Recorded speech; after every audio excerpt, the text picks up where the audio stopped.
Have you ever watched your family treat your dreams like they were nothing while pouring everything into someone else for 32 years? I lived in the shadow of my sister's golden spotlight, watching my parents hand her everything while I fought for scraps of recognition.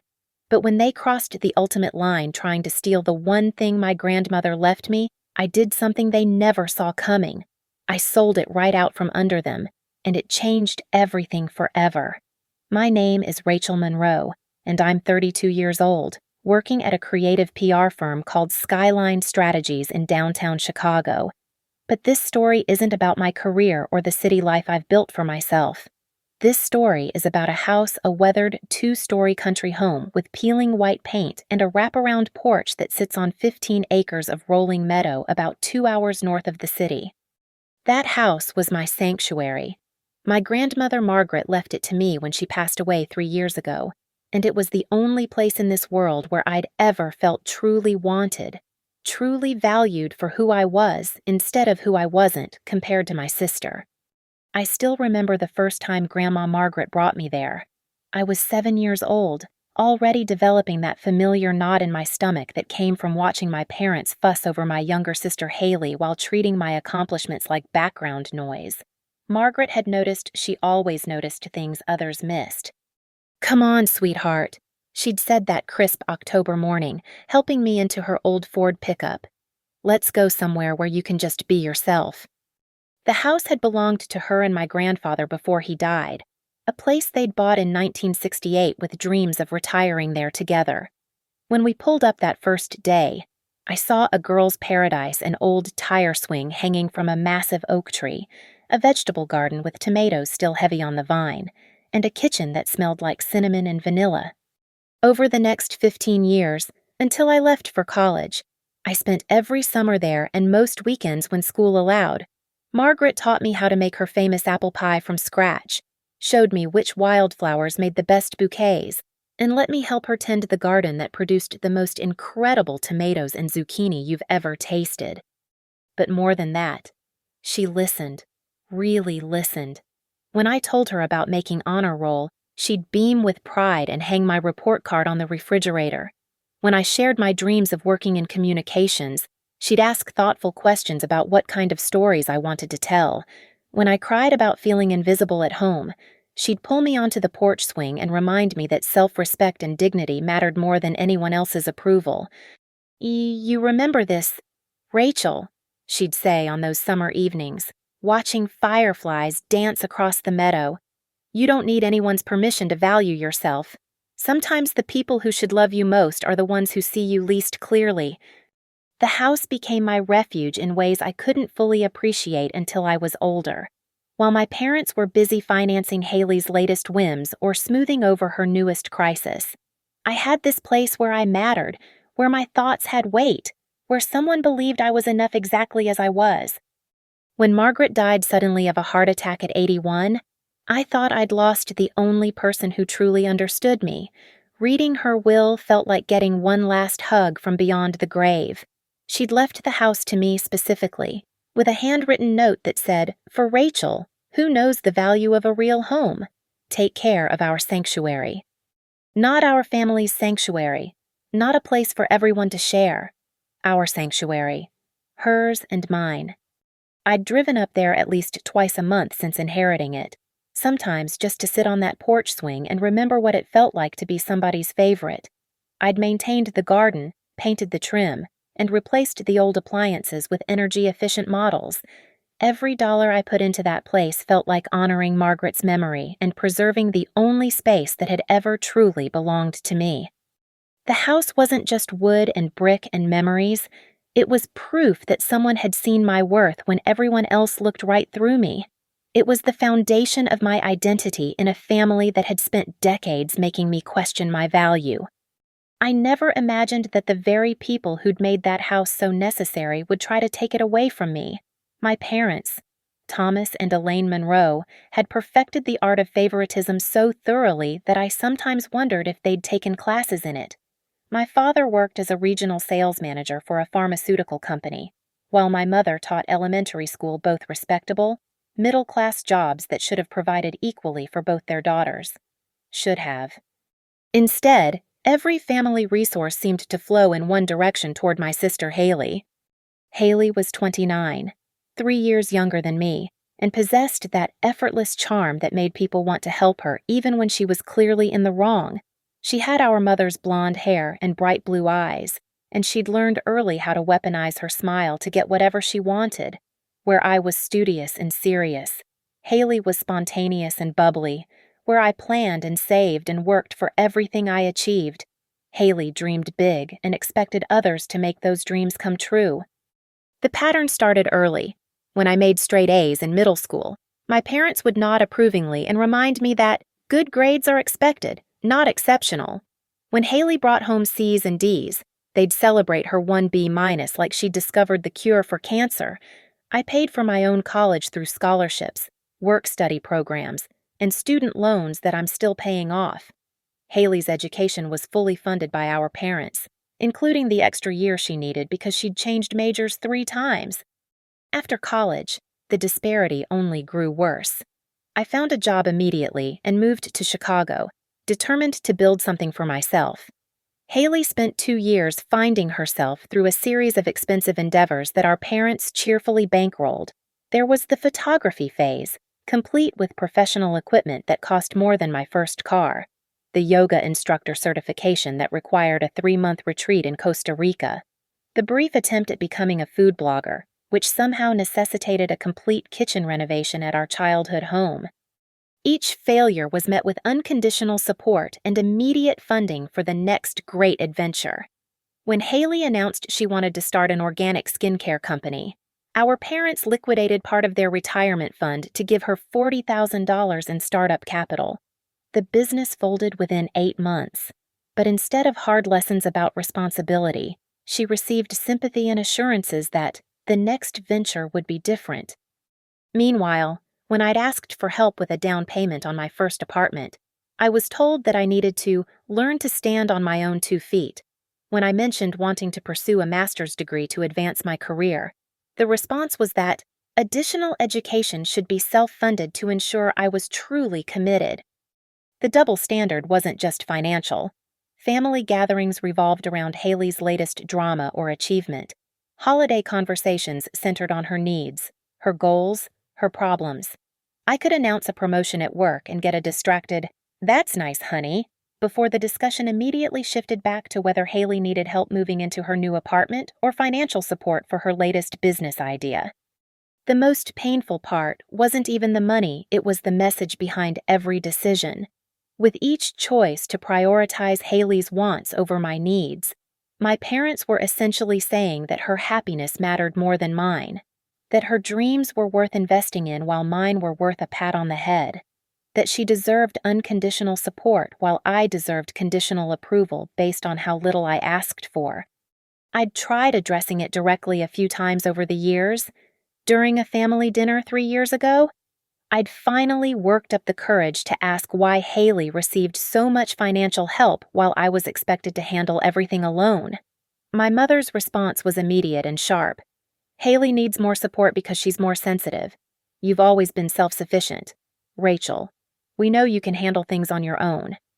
Being punished for competence while watching incompetence get rewarded was a special kind of torture. The stronger I became, the less support I received. The more Haley struggled, the more resources flowed her way. It was a perfect system for creating resentment. And after 32 years, that resentment had crystallized into something hard and unforgiving in my chest. I'd learned to expect nothing from my parents and to find validation elsewhere. I'd built a successful career, maintained strong friendships, and created a life I was proud of all without their help. But I'd always had that house, that sanctuary where I'd been valued and seen. I'd always had the knowledge that at least one person in my family had believed I deserved good things. I should have known they'd eventually come for that too. It was a Thursday evening in late September when my world shifted on its axis. I'd stopped by my parents' house to drop off some documents they'd asked me to print at work. Their ancient printer had finally given up, and they'd been too busy to get a new one. I was planning a quick in-and-out visit, maybe 20 minutes tops, before heading home to prepare for an early morning client meeting. I was in the kitchen, setting the papers on the counter, when I heard my father's voice drifting from his home office down the hall. The door was partially open, and his tone had that particular quality it took on during business calls measured, professional, purposeful. "Yeah, Mike, I'm looking at probably mid-October for listing," he was saying. "The property's in excellent condition. My daughter's been maintaining it well, so it shouldn't need much prep work." Something cold settled in my stomach. My father didn't own any rental properties. The only property any of us had that would need listing was— No, it's not a rental situation," Dad continued, and I found myself moving closer to the hallway, my heart beginning to race. "It's inherited property, 15 acres, two-story farmhouse built in the 70s. Beautiful location, very private. We're thinking it should move quickly in this market." I pressed myself against the wall, barely breathing as I strained to hear every word. "The thing is, Mike, we need this to happen fast. My younger daughter found this perfect condo in the Riverview district, that new development downtown she's been looking for months, and this unit just came on the market. It's exactly what she needs for her new business venture, but we need to move the house to free up the capital." My vision started to tunnel. He was talking about my house, my grandmother's house, the sanctuary she'd left specifically to me. "Right, exactly. The location is perfect for foot traffic, and the building has those live workspaces she's been wanting. The asking price is reasonable too, $270,000. If we can get the house sold quickly, we can help her make an offer this week." I felt like I was drowning while standing perfectly still. $270,000 for Haley's latest dream while they planned to steal the one thing that had ever truly belonged to me. "Now, Mike, I need to be straight with you about one thing." Dad's voice continued, and I could hear him shifting in his chair. "Technically, the house is in my older daughter's name, but she's always been reasonable about family decisions. We're planning to sit down with her this weekend and explain the situation. I'm confident she'll see that this is the best move for everyone." Reasonable about family decisions. The audacity of that statement made my hands clench into fists. When had I ever been given a choice in any family decision? When had my opinion ever been solicited, respected, or even acknowledged? Sure, I understand the legal requirements," Dad was saying. "We'll handle all the paperwork properly. I just wanted to give you a heads up so you could start thinking about comparable properties in the area. I know you sold the Henderson place last year, similar acreage, right?" I could hear Mike's voice faintly through the phone, but I couldn't make out the words. My pulse was pounding so loudly in my ears that everything else sounded muffled and distant. "Perfect. I'll call you early next week after we've had our family meeting." "Thanks, Mike. I really appreciate you being flexible on the timeline." The call ended, and I heard the distinctive sound of my father's office chair creaking as he leaned back. I stood frozen in the hallway, processing what I'd just heard. They hadn't just decided to ask me to sell the house, they'd already made plans, assuming I'd agree. They'd already identified the property Haley wanted to buy. They'd already contacted a real estate agent and discussed timelines. This wasn't going to be a request. This was going to be a family intervention designed to pressure me into compliance. I managed to slip out of the house without my parents realizing I'd heard anything. The drive back to my apartment passed in a blur of rage and disbelief. They were planning to take the one thing my grandmother had left me, the one place where I'd ever felt valued, and hand it over to fund another one of Haley's ventures. The worst part was how certain my father had sounded that I'd be reasonable. How confident he was that I'd roll over and sacrifice my inheritance for the family's golden child, just like I'd been doing my entire life. Back in my apartment, I poured myself a large glass of wine and tried to process the magnitude of their betrayal. This wasn't just about money or property. This was about them erasing the last tangible connection I had to the only person in our family who'd ever put me first. They were asking me to voluntarily give up my sanctuary so they could buy Haley another chance to fail spectacularly. I thought about calling them immediately, confronting them about what I'd overheard. But something held me back. Maybe it was the memory of every other time I'd tried to assert myself, only to be told I was being selfish or unreasonable. Maybe it was the exhaustion of 32 years of fighting for scraps of respect. Or maybe it was the growing realization that for the first time in my life, I held all the cards, and they didn't even know it. The family meeting was scheduled for Sunday dinner, exactly 4 days after I'd overheard my father's phone call. My mother had called Friday afternoon with that particular tone she used when she was trying to sound casual about something important. "Rachel, honey, why don't you come for dinner this Sunday? Your father and I have been thinking it would be nice to have both our girls together, maybe around 6 o'clock. I'd agreed, partly out of morbid curiosity about how they planned to execute their ambush, and partly because I wanted to look them in the eye when they revealed their true colors. I spent the weekend preparing myself mentally, practicing responses in my head, trying to decide whether to let them know I'd already discovered their plan. Sunday arrived gray and drizzly, fitting weather for what I knew was coming. I pulled into my parents' driveway at exactly 6 o'clock, noting that Haley's red Jeep was already there. Of course she was. She probably needed time to rehearse her role in whatever performance they'd planned. The house smelled like my mother's pot roast, and the dining room table was set with the good china, the kind of ceremony they usually reserved for holidays or special announcements. The staging was almost insulting in its transparency. "Rachel." My mother embraced me with that overly warm hug she used when she wanted something. "You look wonderful, sweetheart. Come, sit down. Your father just opened a bottle of that wine you brought us for Christmas." Haley was already seated, looking uncharacteristically subdued. She offered me a tentative smile that didn't quite reach her eyes. "Hey, Rach, thanks for coming." The dinner conversation was painfully forced. My parents asked about work, complimented my recent haircut, and made small talk about the weather. Haley pushed food around her plate and kept glancing at our parents like she was waiting for a cue.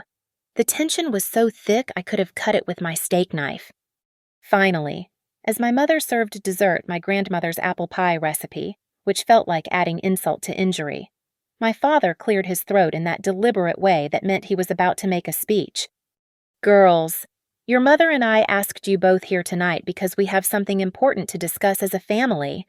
He folded his hands on the table and looked directly at me. "It's about the house your grandmother left you. Rachel." "Here we go," I thought, keeping my expression neutral. "Now, we know how much that place means to you." Mom jumped in, her voice dripping with false sympathy. "But we've been thinking that maybe it's time to consider what's really best for everyone." "What do you mean?" I asked, though I knew exactly what she meant. Dad leaned forward, adopting his most reasonable tone. "Haley has found an incredible opportunity in the Riverview district. There's a live work condo that would be perfect for her new consulting business. It's exactly what she needs to finally get on her feet permanently." I turned to look at Haley, who was staring down at her untouched pie. "Consulting business." "I'm starting a lifestyle and wellness brand," she said quietly. "The space would let me have a studio for workshops and content creation, plus living space upstairs. It's really perfect. Rach." "That's wonderful," I said evenly. "I'm sure you'll find a way to make it work." My parents exchanged a glance. This wasn't going according to their script. "Well, that's just it, honey," Mom said, reaching across the table to pat my hand. "The condo is priced very competitively, but we'd need to move quickly.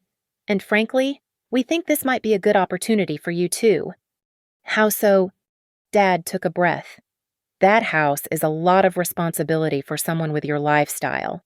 Rachel, you're building your career. You live in the city, maintaining a rural property is a burden you don't need. If we sold it, you could have your portion of the proceeds and be free from all that upkeep and worry." "My portion," I repeated slowly. "Now, obviously the money would need to be split fairly," Mom said quickly. "Haley needs the down payment for her opportunity, but there would still be plenty left over for you to invest in your future." The audacity was breathtaking. They wanted me to sell my inheritance, give most of the money to Haley, and be grateful for whatever scraps remained. Let me make sure I understand, I said, my voice remaining calm despite the fury building in my chest. You want me to sell the house my grandmother left specifically to me so you can buy Haley another business venture with the money. It's not another business venture, Haley protested, finally looking up. This is different. This is sustainable. I've done all the research, created a real business plan. Like the skincare company, like the food blog, like the photography studio. Her face flushed red. Those were learning experiences. This is another guaranteed failure that you expect our parents to fund, I said, my composure finally cracking. Except this time, you want them to steal my inheritance to do it. Rachel. Mom's voice was sharp. No one is stealing anything. We're talking about what's best for the family. What's best for the family? I stood up, my chair scraping against the floor. When has this family ever considered what's best for me? When have any of you ever put my needs first? That's not fair, Dad said sternly. We've always supported you. Supported me? I laughed, but there was no humor in it. You've ignored me my entire life while throwing money at every whim Haley has ever had. You paid for her college while I took out loans. You funded her failed businesses while telling me to be self-sufficient. You celebrate her mediocrity while treating my success like it's expected. Rachel, please, Haley said, tears starting to form in her eyes. I know things haven't always been equal, but… Equal. The word came out as a shout. There's nothing equal about this family. There never has been. And now you want me to give up the one thing that someone left specifically for me. Your grandmother would have wanted what's best for the whole family, Mom said firmly. No, I said, my voice deadly quiet. Grandma Margaret would have wanted me to have a backbone and stand up for myself. She would have wanted me to remember that self-respect and dignity matter more than keeping the peace. I grabbed my purse from the back of my chair. The house stays mine. I'm not selling it. I'm not sharing the proceeds, and I'm not funding another one of Haley's fantasies. Find another way to solve your problems. Rachel, if you walk out that door, Dad started. What, you'll disown me? Stop talking to me. How would that be any different from the last 32 years? I was at the front door when I heard Haley call after me, her voice thick with tears. I can't believe you're being so selfish. I turned back one last time. I'm not being selfish. Haley, I'm finally being smart. The door slammed behind me with a satisfying bang, but I was shaking so hard I could barely get my keys in the ignition. As I drove away, I made myself a promise I was done being the family doormat. If they wanted to play games, I'd show them how the game was really won. Monday morning. I called in sick to work for the first time in 2 years. I needed time to think, to plan, and most importantly, to make sure I understood exactly what cards I was holding before I played them. My first call was to my best friend Lena Carter, who'd been my roommate in college and was now a financial advisor downtown. Lena had watched my family dynamics play out for over a decade, and she was one of the few people who understood just how deep the favoritism ran. They want you to what? She said when I explained the dinner disaster. I could hear her setting down her coffee cup with more force than necessary. Rachel, please tell me you're not actually considering this. I'm not considering giving them anything, I said. But I need to know my options. Legally, what exactly do I own? Everything, she said firmly. The house, the land, any mineral rights, it's all yours. Your grandmother's will was ironclad. I remember you showing it to me when she passed. There's no joint ownership, no family trust, nothing. It's your property, period. That confirmed what I'd hoped, but I needed more than hope. I needed professional backup. Can you recommend a good property lawyer? Someone who can walk me through my rights and maybe help me understand my options? Actually, yes. Diane Cross at Morrison & Associates. She handled my sister's divorce in the property division. She's sharp as hell and doesn't take crap from anyone. Want me to call her?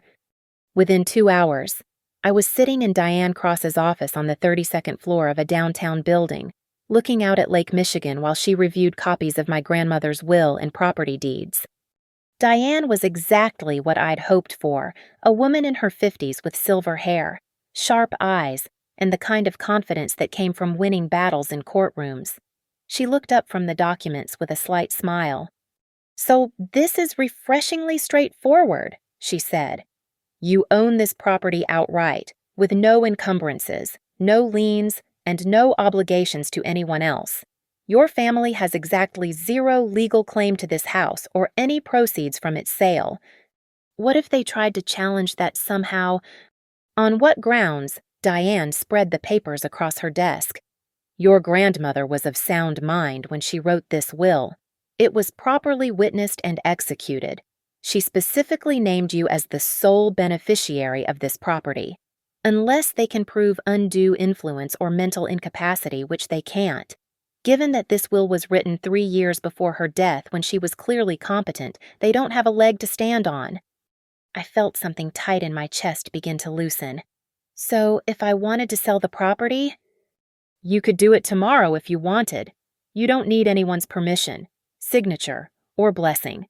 It's yours to do with as you please." The seed of an idea that had been growing since Sunday night suddenly bloomed into a full plan. If my family wanted to play games with my inheritance, I'd give them a game they'd never forget. "Hypothetically," I said carefully, "if I did decide to sell, would there be any way to do it quietly, without certain people finding out until after the fact?"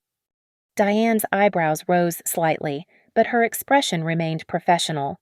"Certainly. Property transactions are public record eventually, but there's no requirement to notify family members about your intentions. If you used a real estate agent in a different area, handled communications carefully, and perhaps set up the closing through a different law firm, you could keep it very discreet until the deed transfer is recorded." "How long would something like that typically take?" "In this market, with a property in good condition, 4 to 6 weeks from listing to closing, assuming you price it reasonably and find the right buyer." I left Diane's office with a retainer agreement signed and a clear understanding of my legal position. The next step was finding the right real estate agent, someone far enough from my parents' network to ensure word wouldn't get back to them. That evening, I drove up to the house for what I thought might be one of my last quiet visits. I sat on the porch swing as the sun set over the meadow, thinking about what my grandmother would say about what I was planning. Margaret had always been a pragmatist beneath her gentle exterior. She'd grown up during the Depression, married young, and learned to fight for what mattered while letting go of what didn't. I could almost hear her voice in the evening breeze. "Sometimes, honey, the only way to protect something precious is to put it someplace safe, even if that means letting it go." On Tuesday, I took a personal day and drove to Millbrook, a town about 40 miles from the property. I'd found a real estate agent online, Patricia Williams, who specialized in rural properties and had excellent reviews. Her office was small and unpretentious, and when I explained that I needed to sell quickly and discreetly, she didn't ask uncomfortable questions. "Properties like yours are in high demand right now," Patricia said after I showed her photos and the property details. "Rural homes with acreage, especially ones in good condition, are selling well above asking in this market. Based on recent comparables, I'd estimate somewhere between $350,000 and $400,000. My father had been planning to sell for enough to buy Haley's $270,000 condo. If Patricia was right, I was looking at significantly more money than my family had even calculated. "How quickly could we move on this?" I asked. "I could have it listed by Friday if you're ready to commit. Professional photos. Thursday. Listing goes live Friday morning. In this market, I'd expect showings over the weekend and potentially multiple offers by early next week." I thought about my family, probably spending the week strategizing about how to wear down my resistance. I thought about Haley, already mentally decorating her new condo. I thought about my parents, so confident that I'd eventually be reasonable. "Let's do it," I said. That night, I opened a new checking account at a bank across town, one where my family had no connections. I also set up a safety deposit box for important documents. If I was going to do this, I was going to do it right. The next few days passed in a strange combination of normalcy and anticipation. I went to work, attended meetings, had drinks with colleagues, all while knowing that my family's world was about to be turned upside down. None of them called. They were probably giving me time to cool off and see reason. They had no idea that instead of cooling off, I was heating up. Instead of seeing reason, I was finally seeing clearly. On Thursday evening, I got the call from Patricia. The photos turned out beautifully. We're going live tomorrow morning at 9 a.m. I have a feeling this is going to move fast. As I hung up the phone, I realized I felt lighter than I had in years. For the first time in my adult life, I was about to make a decision that put my needs first, that honored what I wanted instead of what was expected of me. My family wanted to play games with my inheritance. Fine. But they were about to learn that I played to win. The listing went live Friday morning, and by noon, Patricia had already fielded 6 calls. I spent that weekend in a strange emotional limbo, driving back and forth to the house to prepare it for showings while wrestling with feelings I hadn't expected. Saturday morning, I stood in my grandmother's bedroom, packing away her remaining personal items, things I'd left untouched since inheriting the house because removing them felt too final.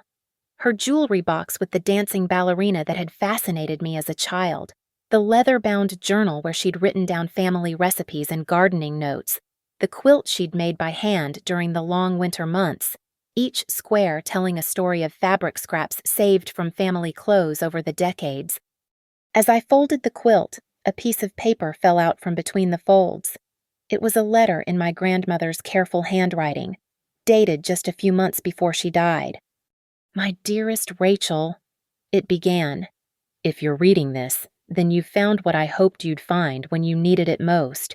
I know your family doesn't always see your worth the way I do. I know they take your strength for granted and mistake your independence for not needing love and support." I had to sit down on the bed, my hands shaking as I continued reading. "This house was always meant to be yours, not because you were my favorite, but because you understood what made it special. You saw it as a sanctuary, not just a building. You helped me tend the garden because you loved watching things grow, not because you wanted something in return. You listened to my stories because they mattered to you, not because you were waiting for your turn to talk."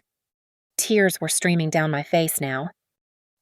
"Whatever you decide to do with this place, do it for yourself. Don't let anyone else's needs or expectations make the choice for you. Sometimes the most loving thing we can do is protect what matters to us, even if others don't understand. Remember that your worth doesn't depend on what you give away. It depends on knowing when to hold on and when to let go." The letter was signed simply, "All my love, Grandma Margaret, P.S. There's money in the mason jar behind the flower canister. Buy yourself something that makes you smile." I found the jar exactly where she'd said it would be, containing $800 in carefully folded bills and a note that said, "For Rachel's rainy day fund." Even from beyond the grave, my grandmother was still taking care of me in ways my parents never had. Sunday brought the first official showing. Patricia had scheduled 3 back-to-back appointments, and I made myself scarce, driving to a coffee shop in town to wait. The calls started coming within an hour. "Rachel, we have interest already," Patricia said when she called at 2:15 p.m. "The first couple, the Hendersons, they have 2 young kids and fell in love with the property. They're talking about putting in an offer tomorrow." What did they think of the house? They loved it. Sarah Henderson spent 20 minutes in the garden talking about teaching her kids to grow vegetables. Her husband was fascinated by the workshop space in the barn. They're exactly the kind of family your grandmother would have wanted to see here. That evening, I walked through the house one more time, trying to memorize details I'd taken for granted. The way the late afternoon light fell through the kitchen window, the creaky board on the stairs that had always announced my presence when I tried to sneak down for midnight snacks, the view from my old bedroom window, looking out over the meadow where deer came to graze at dusk. But instead of sadness, I felt a strange sense of peace. My grandmother's letter had reminded me that this wasn't about the building itself, it was about what the building had given me, the confidence to value myself, the knowledge that I deserved to be loved without conditions, the strength to stand up for what mattered. Monday morning brought the call I'd been expecting and dreading in equal measure. "We have an offer," Patricia said. "$375,000, all cash, 30-day closing. The Hendersons are pre-approved and ready to move quickly. They're not asking for any repairs or contingencies beyond the standard inspection." I stared out my office window at the Chicago skyline, calculating quickly. After agent fees and closing costs, I'd clear approximately $350,000, more than enough to buy Haley's dream condo and still have money leftover money that would be mine alone. There's one thing," Patricia continued. "They're hoping to close before Halloween. Their lease is up at the end of October, and they'd love to have the kids settled before the holidays. Is that timeline workable for you?" Halloween was exactly 3 weeks away. 3 weeks to finalize the biggest decision of my life, transfer ownership of my sanctuary, and execute my plan before my family had any idea what was happening. "Yes," I said, surprised by how steady my voice sounded. "That timeline works perfectly." That afternoon, I accepted the offer. Papers were signed, deposits were made, and suddenly the wheels were in motion for a process that couldn't be stopped or undone. I spent Tuesday and Wednesday cleaning out the remaining personal items, donating furniture I didn't need, and preparing the house for its final inspection. Every evening, I expected my phone to ring with calls from my family, wondering why I hadn't reached out since our disastrous dinner, but the silence stretched on, which told me they were still confident I'd eventually cave to their pressure. They probably thought they were giving me time to cool down and come to my senses. They had no idea I'd never been more sensible in my life. On Thursday evening, exactly 1 week after accepting the offer, I sat in my apartment with a bottle of wine and calculated my next moves. The closing was scheduled for October 28th. The money would be in my account by Halloween. And then my family would discover that while they'd been planning their strategy to pressure me into compliance, I'd been playing an entirely different game. The closing took place on a crisp Thursday morning at Diane Cross's law office.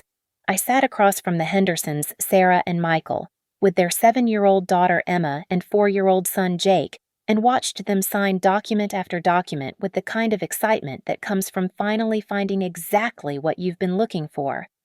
"Well, we can't thank you enough," Sarah said as we shook hands after the final signatures.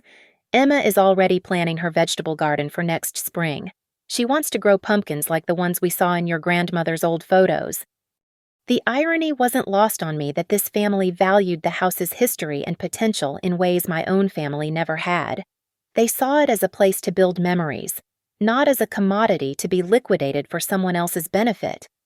By 11:30, ma'am, the cashier's check for $347,000 was deposited into my new account. I sat in my car outside the bank, staring at the deposit receipt, still processing the magnitude of what I'd just done. In less than 4 weeks, I'd gone from being pressured to sell my inheritance to actually selling it on my own terms, for my own reasons, with my own plans for the money. The secret lasted exactly 4 more days. Monday evening, I was working late at the office when my phone rang. The caller ID showed my mother's number, and something in my gut told me this wasn't going to be a casual check-in. "Rachel." Mom's voice was tight, controlled in that particular way that meant she was furious but trying not to show it. "Your father and I just drove by the house." My heart started racing, but I kept my voice steady. "Oh, why were you out that way?" "We wanted to check on the property, make sure everything was secure for winter." There was a pause, heavy with accusation. Imagine our surprise when we found strangers unloading a moving truck into the driveway. I closed my eyes, knowing there was no point in trying to delay the inevitable. "Mom." "Rachel Marie Monroe, what have you done?" The use of my full name took me right back to childhood, to standing in the principal's office or being caught in some minor transgression. But I wasn't a child anymore, and I wasn't going to apologize for making decisions about my own property. "I sold the house," I said simply. The silence that followed was so complete I thought the call had dropped. When my mother spoke again, her voice was barely controlled. "You sold it. You sold your grandmother's house. Without telling us. Without discussing it with the family." It was my house to sell. Mom, Grandma left it to me, not to the family. Don't you dare use your grandmother's memory to justify this betrayal. How could you do this to your sister? How could you do this to us? Before I could answer, I heard my father's voice in the background, demanding the phone. Mom must have put it on speaker because suddenly I could hear both of them clearly. Rachel, you get down here right now. Dad's voice was colder than I'd ever heard it. We are going to sort this mess out as a family. There's nothing to sort out, I said, my own voice growing firmer. The house is sold. The new owners have already moved in. It's done. Nothing is done until we say it's done, Mom snapped. You had no right to make this decision without consulting us. That house has been in this family for decades. And Grandma chose to leave it to me. Not to you, not to Haley, not to the family, to me. Well, we'll see about that, Dad said ominously. There are legal remedies for this kind of thing. Undue influence, mental incompetence. Go ahead, I interrupted, feeling calmer than I had any right to feel. Call your lawyers. Challenge the sale. Diane Cross at Morrison & Associates will be happy to explain exactly how ironclad Grandma's will was and how legally sound this transaction is. The mention of a lawyer seemed to catch them off guard. There was another moment of silence before Mom spoke again, her voice shifting to the pleading tone she used when anger didn't work. Rachel, honey, please, we can fix this. If you've already signed something, maybe there's a cooling-off period. We can talk to the buyers, explain the situation. There's nothing to fix. Mom, this is exactly what I wanted to happen. But what about Haley? The desperation in her voice was almost painful to hear. What about her opportunity? That condo is perfect for her business, and without the house money. Haley's problems are not my responsibility, I said, each word deliberate and clear. They never were. She's your sister. And you're my parents. But that didn't stop you from planning to steal my inheritance behind my back. 20 minutes later, I was sitting in my parents' living room, facing the three of them across the coffee table like it was a tribunal. Haley's eyes were red from crying. Mom looked like she'd aged 5 years in the past hour, and Dad was pacing behind the couch with barely contained rage. Let me make sure I understand this correctly, he said, his voice deadly quiet. You overheard my conversation with Mike about potentially listing the house, and instead of coming to us like an adult to discuss it, you decided to sell it out from under us. You weren't discussing anything, I replied. You were making plans assuming I'd comply with your decision. You'd already picked out Haley's condo, already contacted a real estate agent, already decided how the money would be spent. When exactly was I supposed to have input in this discussion? We were protecting you from having to make a difficult decision, Mom said. We knew how attached you were to that place, but sometimes parents have to make hard choices for the good of the whole family. The audacity of that statement left me speechless for a moment. You were protecting me by stealing my inheritance. No one was stealing anything. Haley finally spoke up, her voice thick with tears. We just needed help. Rach, this business is different from the others. I have real investors interested, a solid business plan.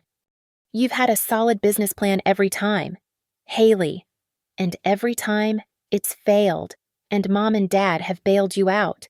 But this time, you wanted them to bail you out with my money. It's not your money, she screamed, jumping to her feet. It's family money. That house belonged to all of us. No, I said, standing up as well. It belonged to me. Grandma Margaret left it to me because she knew exactly what kind of family this is. She knew you'd all see it as a resource to be exploited instead of a gift to be treasured. The room fell silent except for Haley's quiet sobbing. When I spoke again, my voice was calm and final. I sold the house for $347,000. The money is in my account, in my name, and it's staying there. The explosion that followed was everything I'd expected and somehow still more dramatic than I'd imagined. But as I sat there listening to my family rage about betrayal and selfishness and family loyalty, I felt something I'd never experienced in that house before. I felt free. The shouting continued for another 20 minutes, but I sat through it with a strange sense of detachment, like I was watching a movie about someone else's family drama. Dad threatened legal action until I reminded him that I had Diane Cross on retainer.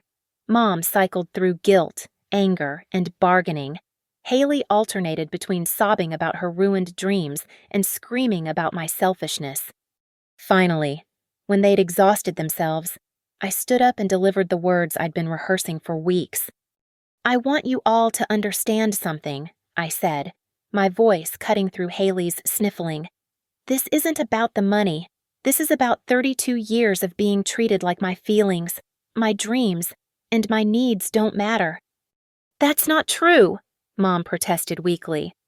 "It is true. You funded Haley's college while I took out loans.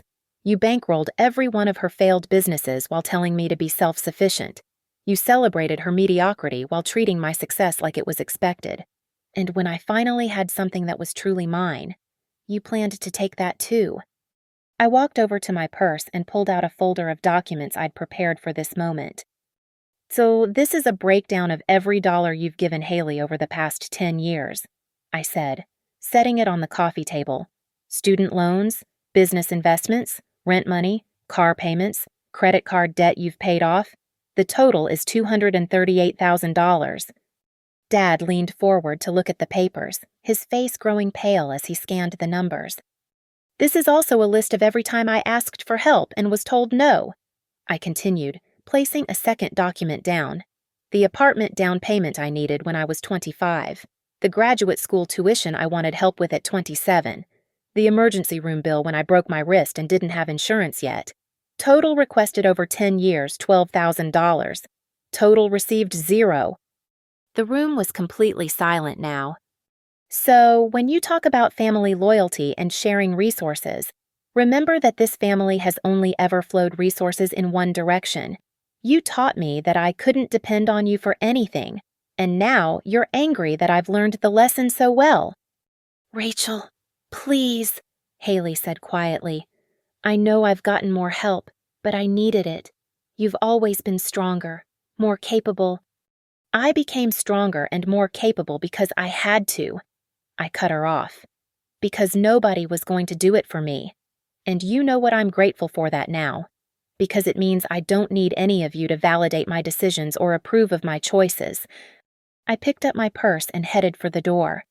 The house is sold. The money is mine. And for the first time in my life, I made a decision that put my needs first, and it feels amazing. "If you walk out that door, don't bother coming back," Dad said, his voice shaking with rage. I turned back to look at him. This man who'd spent my entire life making me feel like I had to earn love that should have been unconditional. You know what the really sad part is? Dad, you think that's a threat. But after 32 years of being the family afterthought, the idea of not having to pretend we're close actually sounds like a relief." Mom gasped, "But I wasn't finished." "I'll use some of the money to pay off my student loans, the ones I had to take because investing in my education wasn't a family priority. I'll put some away for retirement, since I've learned not to count on family support in my old age. And with the rest, I'm going to take that European vacation I've been saving for, the one I've been putting off because I was always worried about having an emergency fund." I paused at the door for one final observation. Grandma Margaret once told me that sometimes the most loving thing you can do is protect what matters to you, even if others don't understand. I finally understand what she meant. I protected what mattered to me from people who would have destroyed it for their own benefit, and I'm not sorry. The drive home was the most peaceful 45 minutes I'd experienced in months. My phone buzzed constantly with calls and texts from my family, but I didn't answer any of them. There was nothing left to say. 3 months later, I was sitting in a cafe in Prague, writing postcards to friends and watching snow fall on the cobblestone streets. My student loans were paid off, my retirement account was fully funded, and I had enough left over to feel genuinely secure for the first time in my adult life. My parents had made good on their threat to cut contact, which turned out to be less devastating and more liberating than I'd expected. Haley had found a smaller apartment and was working at a marketing firm, apparently. The lack of family funding had motivated her to pursue actual employment for the first time in years. And me, I was finally free from the exhausting work of trying to earn love from people who were never going to give it unconditionally. I'd learned that sometimes the most radical act of self-respect is refusing to participate in your own diminishment. The house was gone, but I'd kept what really mattered: my grandmother's lesson about dignity, my own sense of worth, and the knowledge that I could trust myself to make the hard decisions when it counted. That turned out to be worth more than any inheritance. Thank you so much for listening to my story. I'd love to hear from you. Please let me know in the comments where you're listening from and what you think about family dynamics and standing up for yourself. Don't forget to subscribe to the channel and share your own thoughts about setting boundaries with difficult family members. Your engagement means the world to me.